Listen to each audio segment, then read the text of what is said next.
Hello, good evening. This is Paul Cherry Trains, home of Bedstead Junction, and tonight we're going to be covering 4 locomotives. It's quite late actually tonight, and it's the 29th of February, which is a leap year. Okay, so quite a unique day, isn't it? And we'll be covering 440s of the big 4. Okay, so a 440 arrangement, for those of you who need to know, it's 4 leading wheels, 4 driving wheels and no trailing wheels. Very popular in the early 1900s, and they were built for various reasons which we will go into. And without any further ado, let's have a look at the first locomotive. Now the first one we're about to see is the Southern Railway Schools class, made by Hornby, and it's a tender driven locomotive, so it's got a Ringford motor in the tender. Now watching it run round the railway, there's very little to disguise the actual fact. It's named after schools. There were 40 of these built, and they're all named after public schools, and this one is called Eastbourne. And I believe that when these locomotives were actually sort of first built and they had their naming ceremonies, they were very often invited the pupils from the school to be involved in the naming ceremonies. Now this is obviously an older model in some ways. Is our 2144 Southern Railway 440 Schools Class D locomotive Eastbourne. So let's have a look at the end of the box. You can see what we've got there. You can get the Schools Class locomotive in the Hornby Railroad range, but like a lot of these, they're not currently in production, and they can sometimes prove to be difficult to get. It's all a matter of timing, really. I saw this one and go straight in and bought it. It's another eBay purchase. It's putting 3 Southern Railway coaches.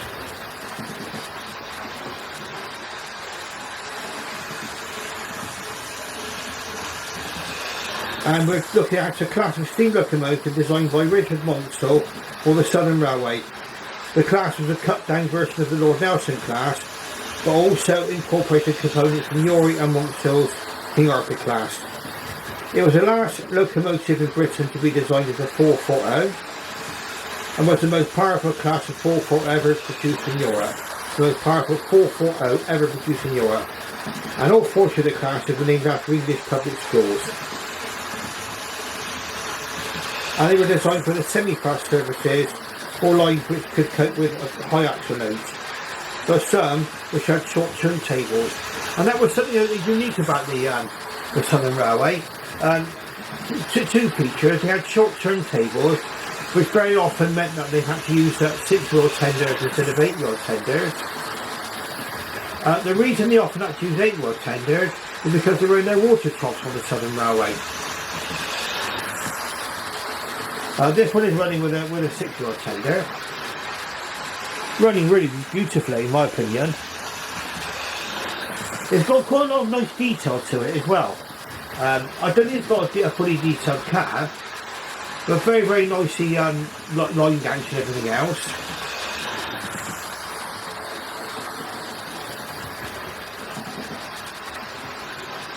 And yes, they were built between 1930 and 1935. So to produce 40.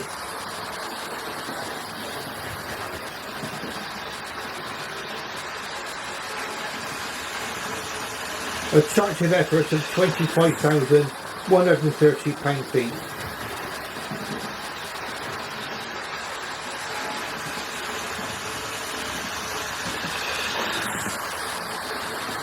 And apparently because they used a King Arthur firebox rather than square top bell firebox used on the Lord Nelsons, the class can be used online for the restricted loading gauge.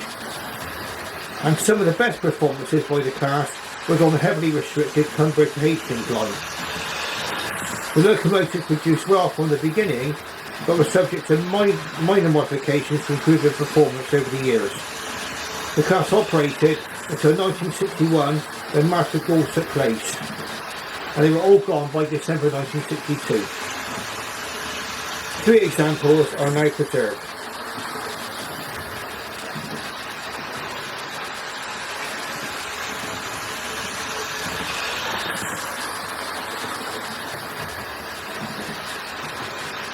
And the 3 in preservation will be, I'm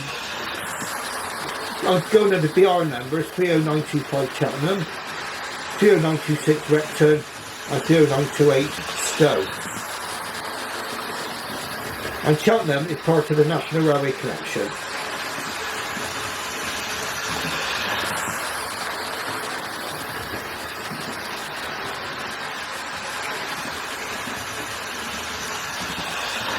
Very, very, very lovely looking locomotive this.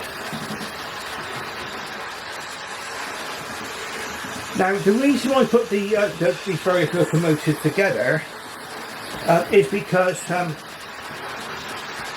they were main rivals for certain things. So tonight we're going to, later on we're going to see a GWR 440 locomotive. In the West Country, the Southern Railway and the Great Western Railway were great rivals for the trains to Plymouth and boat trains, and also going on into Cornwall. They were very, very great rivals in the West Country.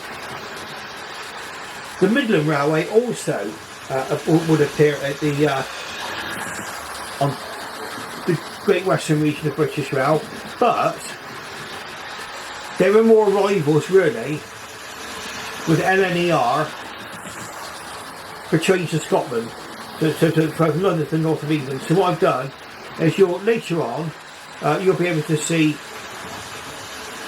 locomotives from the LNER and the Midland Railway.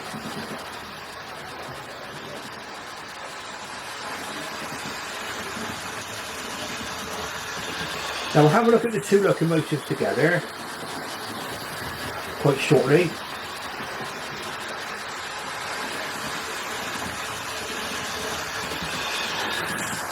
And this locomotive was a good runner right out of the box.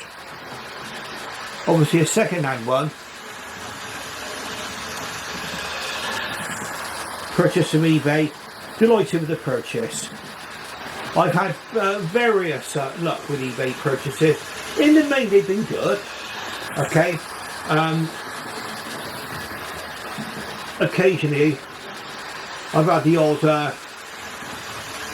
one that's been less than perfect, let's say, but this one was perfect straight out of the box.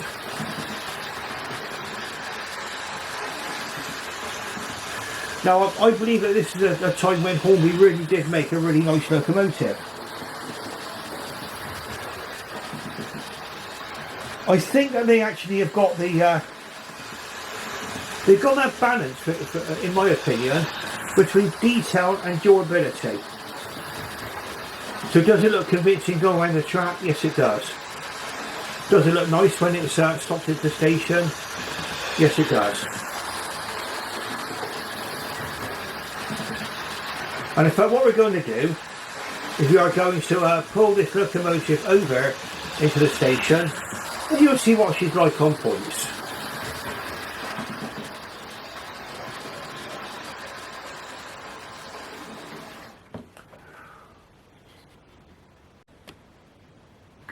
Right, so we're about to see the lovely Eastbourne pulling into the station now, so away we go. Over those points without any difficulty at all, and into the station.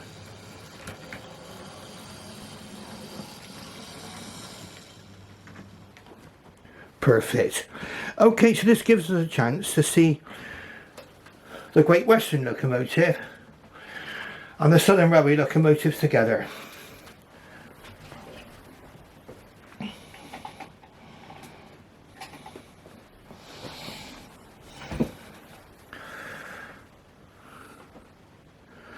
This one would have been, at the time of its production, a full fat version. Okay, some of the things which you probably won't have will be a separately fitted smoke box door. I'm not sure this one even has one, but there are a lot of moulded details on this particular locomotive. But it's got a nice, really good, nice green wheels, lovely lining on the cylinders, lovely lining, really, really nicely presented locomotive in my opinion.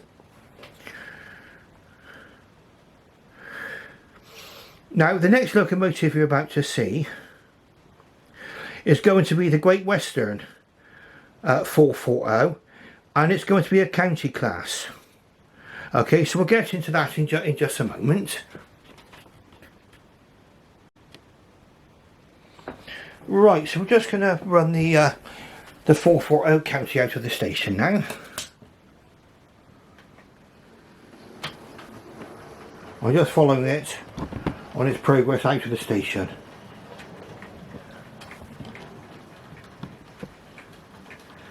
Now this one is a model which appears in the Hornby Railroad range.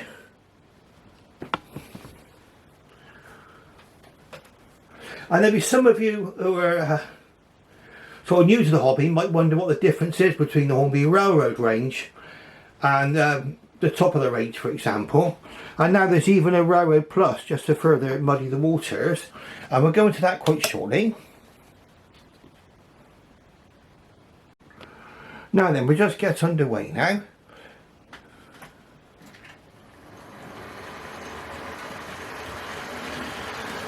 Now what I would say about the railroad range is that with the railroad range you get a slightly less detailed model,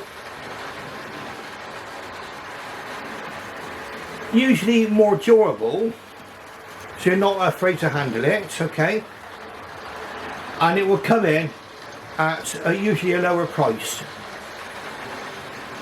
So for those of you who are not too worried about, say, having a lot of cab detail, sometimes there might be slight differences with the linings, certain compromises made to actually bring the price down, then these can be ideal, especially with those of you who just want to run your railways. And in fact these were a very, very handsome looking locomotive.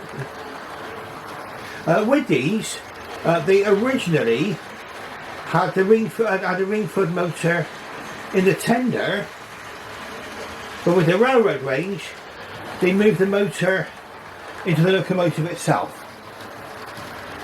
So whereas the Scores class locomotive was a tender driven locomotive, this one is actually loco driven.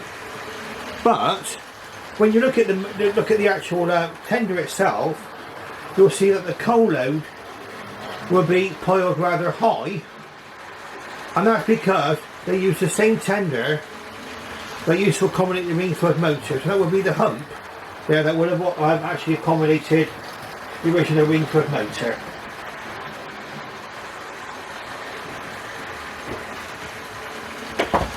And those of you who are thinking of trying to get one, it's our 3277 440 GWR County Class, County of Devon, number 3835.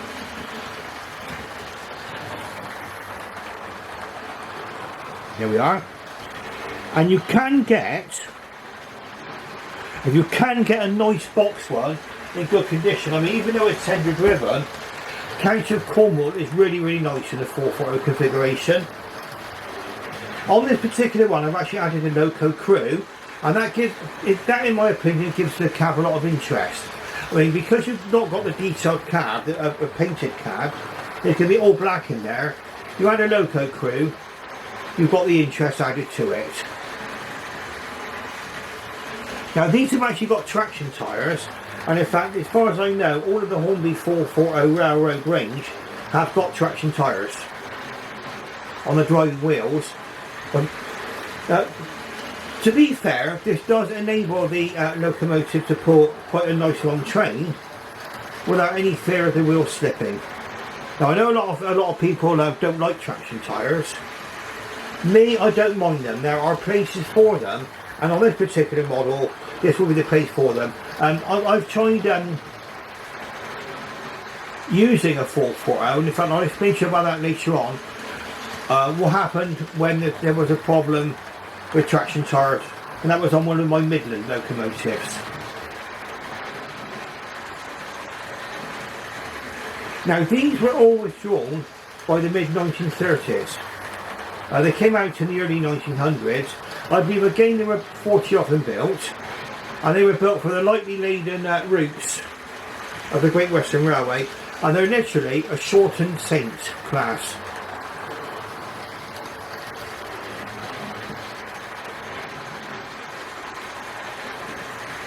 These were the last new 440 design for the Great Western Railway, and by far the most modern, with inside frames and outside cylinders, and they were designed as part of Churchward's standardisation plan. They were found to have a front end too powerful for the wheel arrangement, and now were withdrawn by the early 1930s. They were designed in part for the Hereford to Shrewsbury LNER line, of which the GWR had running powers, by which they were expressly forbidden to use 460 locomotives. And yes, they were a shortened GWR 2900 class, providing engines power enough for the trains, but with the requisite 4 coupled wheels. All built out of proven components, and here it states that these were one of Churchward's least successful designs. I would argue in many ways that that's a little bit unfair. I mean, they were really withdrawn after Collett became the chief mechanical engineer, and he began also withdrawing the moguls. And in fact, if he would have been allowed to continue, if the war had not intervened, probably there would have been a lot more of the 4300 mogul class also converted. But there were also other locomotives coming on stream, mixed traffic locomotives like the Manors, the Halls and the Granges. And so these were able to be withdrawn in the 1930s. But a lot of these locomotives did cover well over 1 million miles while they were in service.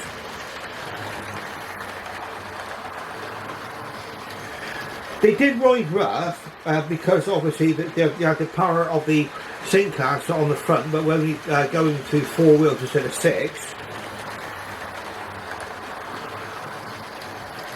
And they were part of the same mass to counterbalance all the parts of the motion.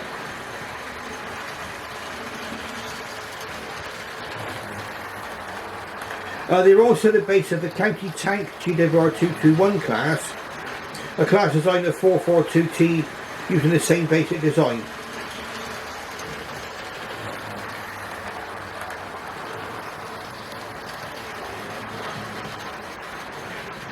No members of the class were preserved.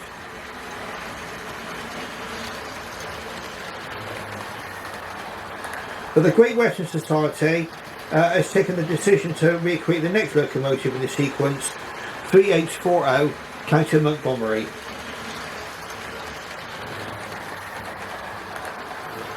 Now, according to current information, that project's being handled by the Gloucestershire and Warwickshire Railway. And they're building this new County Montgomery 3840, which would be the next one of the sequence. Using both new parts and also parts that have been cast for the Saint class Lady of Legend.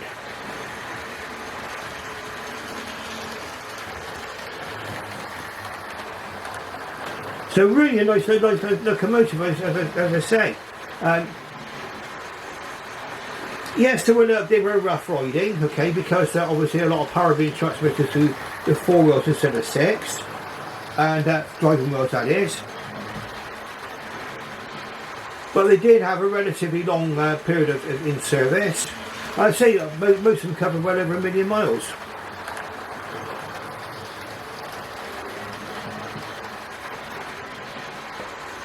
Now, as a model is concerned, these are excellent runners, okay? So if you've got a chance of buying one, I would say get one if you can.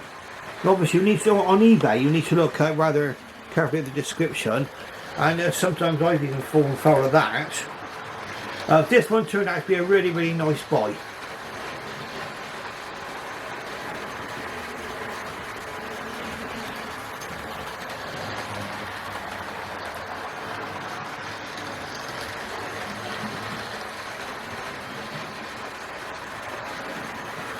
It's pulling 3 Hornby GWR coaches.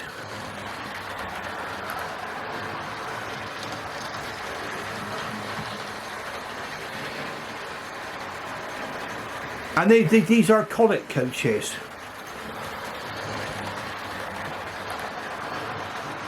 But obviously these were used 10 years into collet's reign.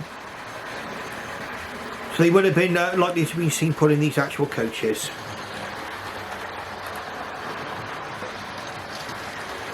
Okay, so certain things you don't get on these, okay, like I say, you don't get, say, detailed cab with painted details, and also, on this particular model, there is no actual lining on the actual cylinders, which on the earlier County of Cornwall, which is a Ringfield powered one, you do get that lining.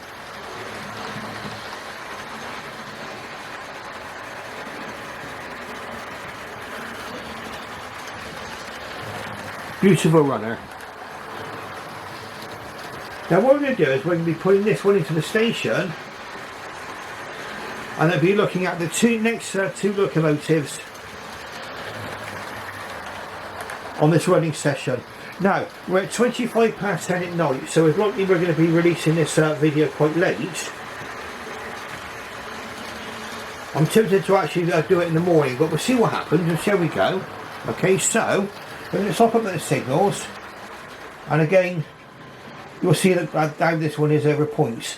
Now to be fair about this model, it does have tender pickups, so even though it's got traction tires on one of the pair of driving wheels, it's also got those pickups in the tender wheels, and in my experience I don't get any problems going over points. Okay, so let's watch this one put into the station.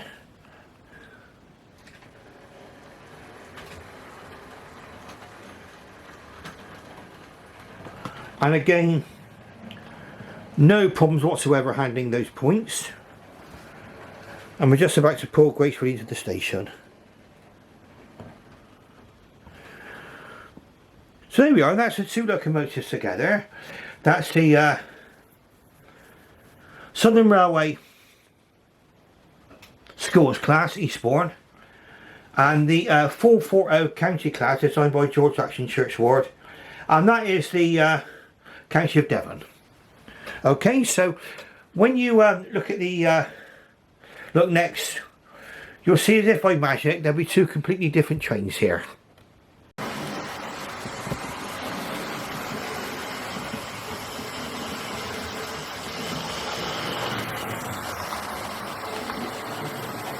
Now the locomotive you're watching now is a locomotive from the LNER, and what they call a Hunt class. But again, it's a 440 locomotive.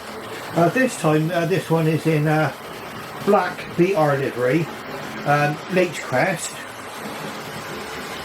and again a very, very handsome locomotive. Again another one which I bought from eBay. I've got this one tonight pulling 3 Pullman coaches.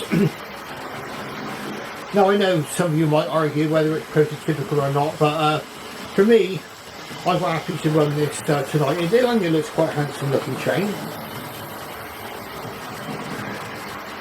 Okay, it's a model by Hornby, and it's again it's one which has got the Ringford motor in the tender. And again, it's a very nice runner, so you wouldn't really know, as far as I'm concerned, you wouldn't really know that it's tender powered. Now these again, the Hunt class, the Schools class, the Compound and the GWR County class, as 440s, all appeared in the Hornby Railroad range at some point. But again, the railroad versions, which are loco powered, can sometimes prove to be hard to find. And so for this particular one, when this one came up as in good condition, for the hunt class, I went ahead and bought it. Although I can't wait forever to see if one of the railroad range turns up. And again, I'm glad I bought this particular locomotive. So you might notice it's got a slight wobble in it, and I'm suspecting that's one of the wheels might be slightly distorted, but short of putting a new wheel set on, I don't think there's much way of actually curing this. It's been the only way which I've actually cured wobbles on my other locomotives have been to actually replace the wheel set. But I think it's a very nice runner. Now, Hunt class. Obviously a Hunt class named after hunts. Okay. We are, our 2021, we are a 4-foot locomotive Cattistock.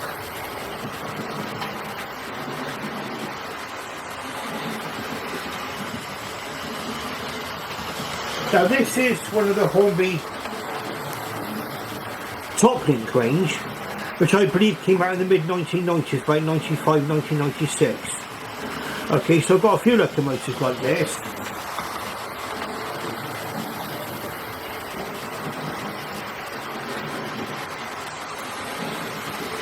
And they proved to be very nice. Now bear in mind, when I first started building my locomotive collection, all the, as far as I remember, most of the, if not all of these Hornby tender power locomotives, tender locomotives, had motors in the tender. And this is one of them. And of course these were ones which I may have looked at quite longingly, because there were modern railway shops in Bristol, where I live. Probably the biggest one was Beatties, a chain of a modern shop which just sadly disappeared. And they had all these kind of locomotives in their glass cases. For those of you from Bristol, you might remember the Trains of Bristol shop, which was in Bedminster, run by Derek and I believe his son. There was also Modern Mania, and the lovely Max Williams. Okay, all those shops in Bristol now are no longer with us. But at the time of the 1990s, these were the sort of locomotives I've been looking at quite longingly. And when I re-entered the hobby back in during the pandemic, okay, that's when I started to think about maybe buying up some of the locomotives I wanted back then.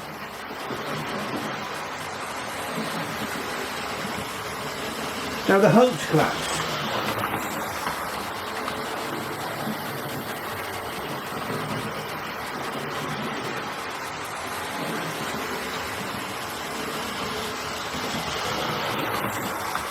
They were called a D49. They were designed by Nigel Gresley, or well, it's a Nigel Gresley. The builder was LNER. They were built at their Darlington works between 1927 and 1935. And there were 76 in total actually produced.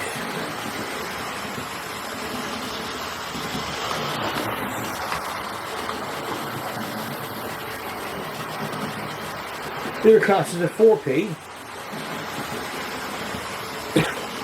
And they were withdrawn between 1957 and 1961. And only one had been preserved, that's Morayshire. It's been preserved on the Bowness and Kinneil Railway.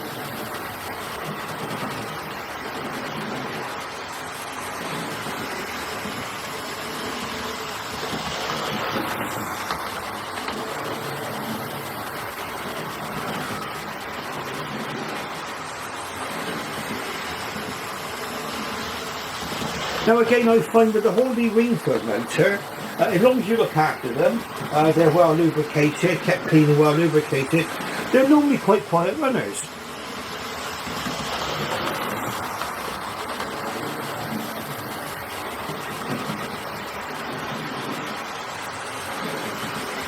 And when I buy these models, I very often wonder how much use they've actually had. But this one is absolutely pristine.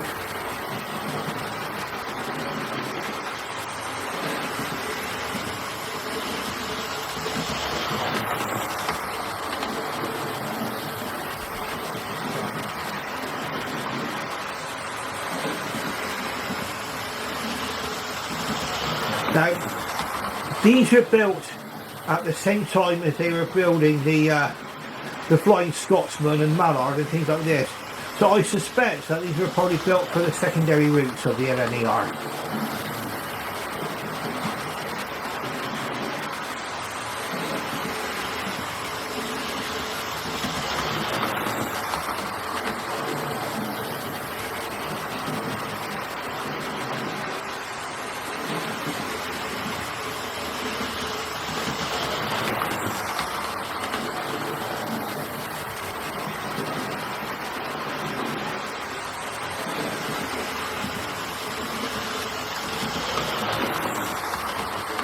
Yes, and looking at this, they were immediately after the grouping of 1923, Greta's initial passenger locomotive priority was building the A1 Pacific for use on the fastest and heaviest express services.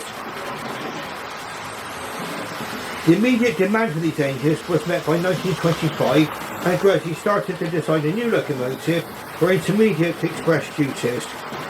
The new locomotive had to replace Indian North Eastern Railway NER and North British Railway locomotives, and to supplement the use of existing NER and NBR Atlantics on various routes that the A1s were restricted from. So yes, again, the 440s are being used where the larger locomotives are banned on account of their weight.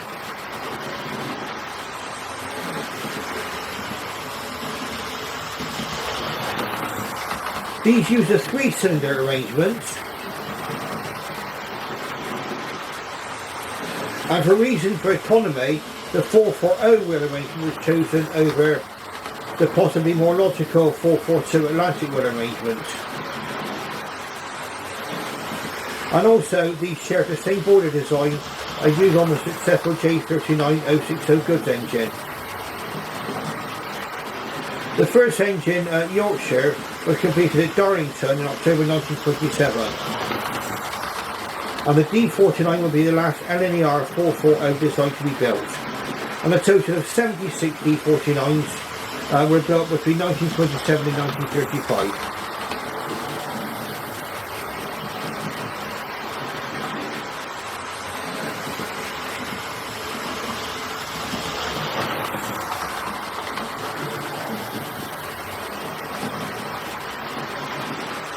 Now, there were various variations of these, which you won't go too deeply into tonight.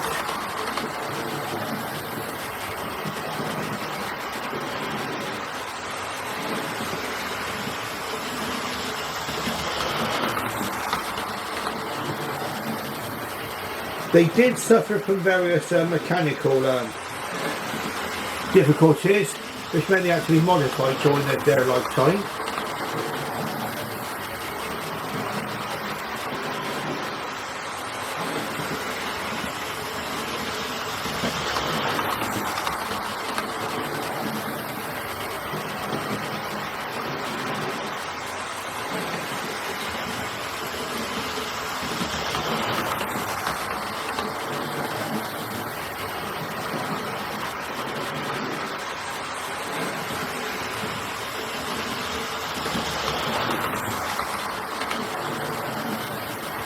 And again on the secondary routes, of course, these locomotives began to be replaced by diesels.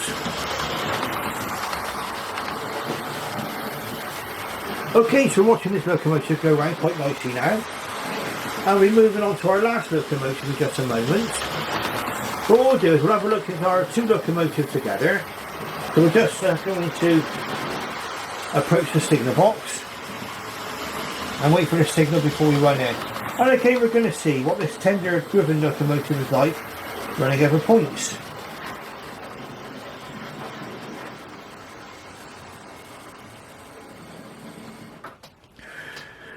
Now, what I would often have said, and I will continue to say, is that there are advantages and disadvantages with different model designs. Now, with the earlier tender driven locomotives with the Ringford motor, the advantage is that they can be easily serviced.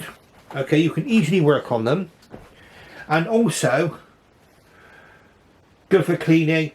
The disadvantage is that obviously they had to be put into the tender because of the size of the motor. Okay, but like I say, that's the advantage. Now, with the newer design of motors, they were able to be placed inside the locomotives themselves. But we're talking about those type of motors when we run our railroad range locomotive. Okay, so let's watch this one pull into the station.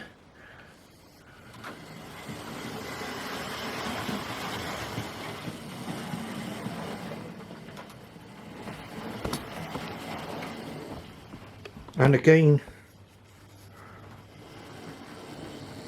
there we are, into the station quite nicely there. Okay, right, so we can see the two locomotives together now. So that's the Hunt class at the back in black BR livery, Lake Crest. And the one that's in the foreground is LMS Compound number 1000 in Crimson Lake. And that's a locomotive which we're about to see running in just a few moments. Okay, so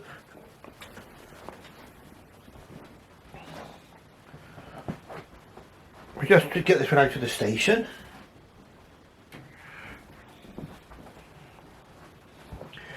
Now, what I would say is that there's a Bachmann version of this out, okay, number 1000, and that's far more detailed, but it's going to cost you, boys, are going to cost you an awful lot more money. Okay, now the advantage, like I say, of the railroad range locomotives is that it does allow you to expand your collection without breaking the bank. And this locomotive is a case in point, okay. It's got no sprung buffers, not so many separately fitted parts, no decorated cab, but it still looks like a very, in my opinion, a very, very handsome locomotive. It's got the high coal load, where there used to be the Ringford motor in the tender. But then we'll give this one a nice little run and we'll have a look at her. Okay, so let's now we just need to use the hand of the giants. So we're not quite into the station there. There we are. Just use the hand of the giants to pull that one forward a little bit.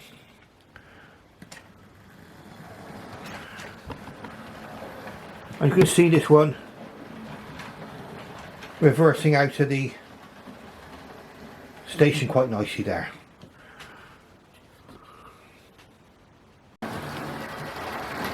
Right, so the final locomotive you're about to see on the track tonight is a 440 compound built by the LMS, and it's number 1000 in Crimson Lake. And this one is in fact from the Hornby railroad range, and so it would have the actual motor inside the locomotive itself and not the tender. Now these are very, very smooth running motors,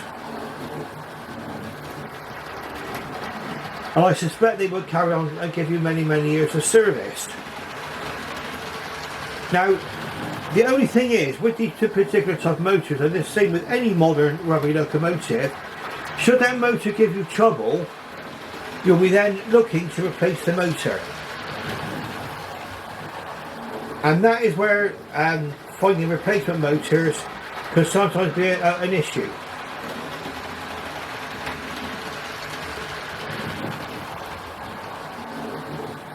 Whereas with the old type refund motors, you could take those apart and service them. Okay, so these motors are actually more built into the locomotive itself, but still very, very nice smooth runners. And what would I recommend the Hornby railroad range for? Well, I think for anyone who wishes to expand their collection at a reasonable cost. And sometimes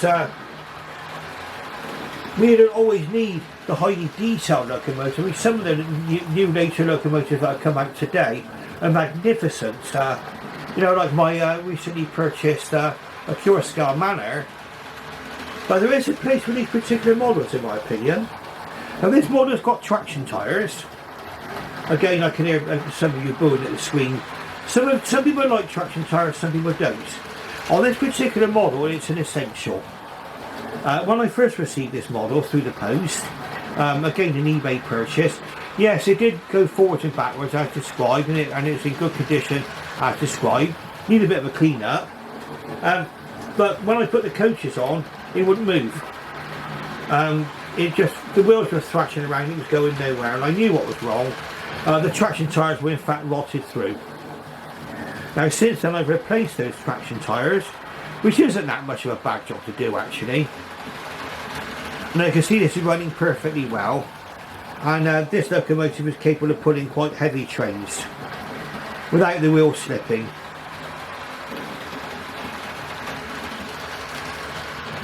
I say with a lot of things in modern railways, like with all things in life, there's swings and roundabouts with the hobby.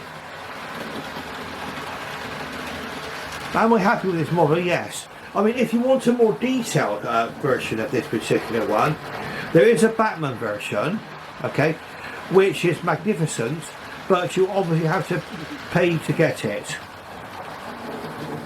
And again, these models, some of these models aren't always instantly available on eBay. I found this one available and I jumped at the chance. So it's a preserved locomotive.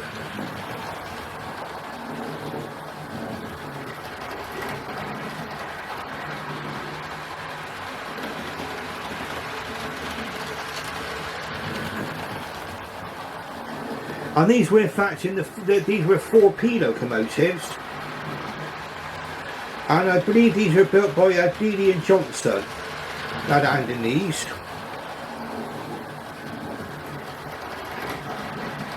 And they were built between 1905 to 1909 and 1902 to 1903. They were rebuilt by Dealey 1914 to 1919. So Dealey and Johnson were the designers. They had 7-foot driving wheels. They were £200 per square inch, superheated boiler, with one inside high pressure cylinder and two outside low pressure cylinders. Now, it's an interesting design actually, the compound. Basically the steam would first of all go into the high pressure cylinder, and once it would have been exhausted it would go to the low pressure cylinder, basically recycling the steam. So you're meant to get more sort of use of the steam for your money.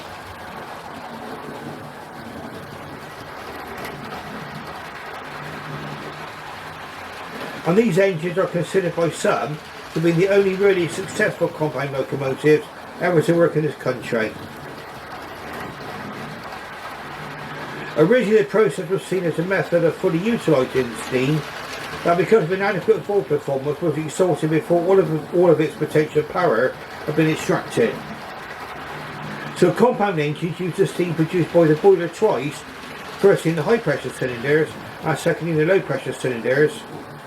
Several railways experimented with compound engines in the latter part of the 19th century, but were somewhat in different results. The benefit was that it reduced coal consumption at a time when the price of coal had risen sharply.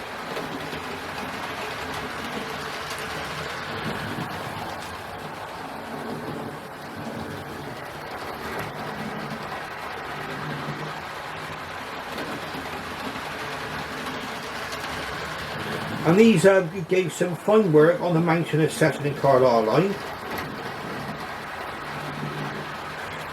When Dealey succeeded Johnson, it was decided to build more engines of the same design. There were various differences in evolved design and everything else. Boiler pressure was also raised to 220 pounds per square inch.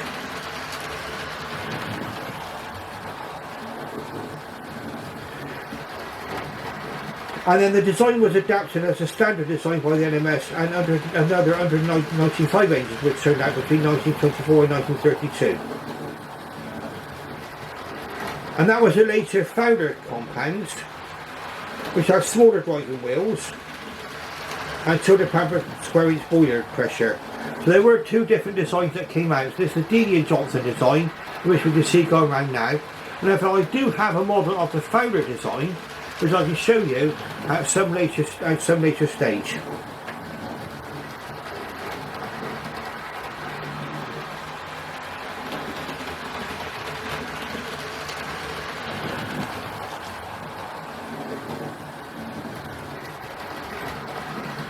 Now, what we'll do is we'll have a look and I'll just show you what we've actually got here as far as the model is concerned.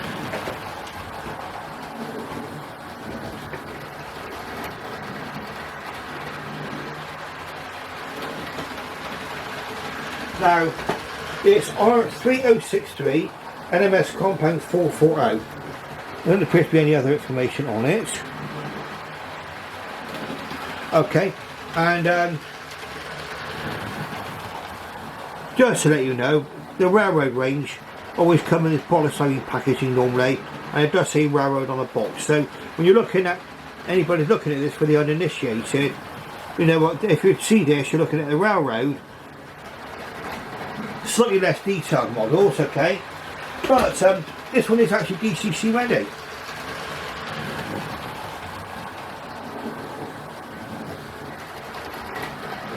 Now, if you like what you see, please press that like button and subscribe, and don't forget to ring the bell to be made aware of future videos made by me. And thank you very, very much to all the people who have subscribed to me so far. I think I've gone to over 440 subscribers now, and it's gradually building up as we go along, okay? So the more subscribers the merrier. And once again I'll say thank you very, very much for watching, and I should bid you farewell and good night.